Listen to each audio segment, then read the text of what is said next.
భగవద్గీత 1వ అధ్యాయము 39వ శ్లోకము. కులక్షయే ప్రణశ్యంతి కులధర్మాః సనాతనాః ధర్మే నష్టే కులం కృష్ణ మధర్మో అభిభవత్యుత. కురుక్షేత్ర యుద్ధం వలన కులక్షయం జరుగుతుంది. కులక్షయం వలన శాశ్వతమైన వంశాచారం నశించిపోతోంది.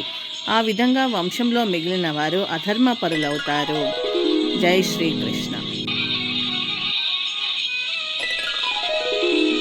భగవద్గీత 1వ అధ్యాయం 40వ శ్లోకం. అధర్మాభిభవాత్ కృష్ణ ప్రదుష్యంతి కులశ్రీయః శ్రీషు దృష్టాసు వాగ్నేయ జాయతే వర్ణ సంకరః. ఓ కృష్ణ, వంశంలో అధర్మం ప్రబలినప్పుడు కులశ్రీలు చెడిపోతారు. ఓ వృష్టివంశ సంజాతుట, అటువంటి కులశ్రీ పతనం వలన అవాంఛనీయమైన సంతానం కలుగుతుంది. జై శ్రీకృష్ణ. భగవద్గీత 1వ అధ్యాయం 41వ శ్లోకం.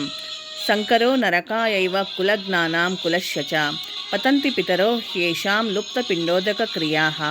అవాంఛిత జనాభివృద్ధి నిక్కముగా వంశానికి వంశాచారమును నష్టపరిచిన వారికి నరకమును కలిగిస్తోంది. పిండోదక క్రియలు పూర్తిగా ఆపివేయబడిన కారణంగా అట్టి అధర్మ వంశాలకు చెందిన పితరులు పతనం చెందుతారు. జై శ్రీకృష్ణ. భగవద్గీత 1వ అధ్యాయం 42వ శ్లోకము. దోషైరేతైః కులజ్ఞానాం వర్ణసంకరకారకై ఉస్తాద్యంతే జాతిధర్మాః కులధర్మాశ్చ శాశ్వతాః.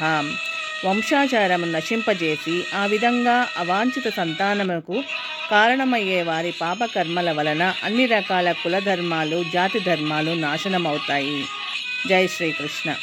భగవద్గీత 1వ అధ్యాయం 43వ శ్లోకము. ఉస్తన్న కులధర్మాణం మనుష్యాణం జనార్దన నరకే నియతం వాసో భవతీత్యను శుశ్రుమ. ఓ కృష్ణ, జనార్దన, కులధర్మాలు నశించిన వారు శాశ్వతంగా నరకవాసం చేస్తారని గురు శిష్య పరంపర ద్వారా నేను విన్నాను. జై శ్రీకృష్ణ. భగవద్గీత 1వ అధ్యాయం 44వ శ్లోకం. అహోబత మహస్సాపం కుర్తుం వ్యవసితా వయం యద్ రాజ్య సుఖలోభేన హంతుం స్వజనా ముద్యుతాః.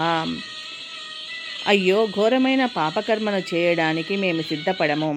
ఎంత విచిత్రము! రాజ్యసుఖమును అనుభవించాలనే కోరికతో మేము స్వజనమును వధించాలని అనుకుంటున్నాము. జై శ్రీకృష్ణ. భగవద్గీత 1వ అధ్యాయం 45వ శ్లోకం. యది మామ ప్రతీకారమశస్త్రం శస్త్రపాణయః ధార్తరాష్ట్ర రణే హన్యుస్తన్మే క్షేమతరం భవేత్. నిరాయుధులను ప్రతీకారం చేయనివాడను అయిన నన్ను ఆయుధాలు చేపట్టిన ధృతరాష్ట్ర తనయులు యుద్ధరంగంలో వధిస్తే అది నాకు మంచిదే అవుతుంది. జై శ్రీకృష్ణ.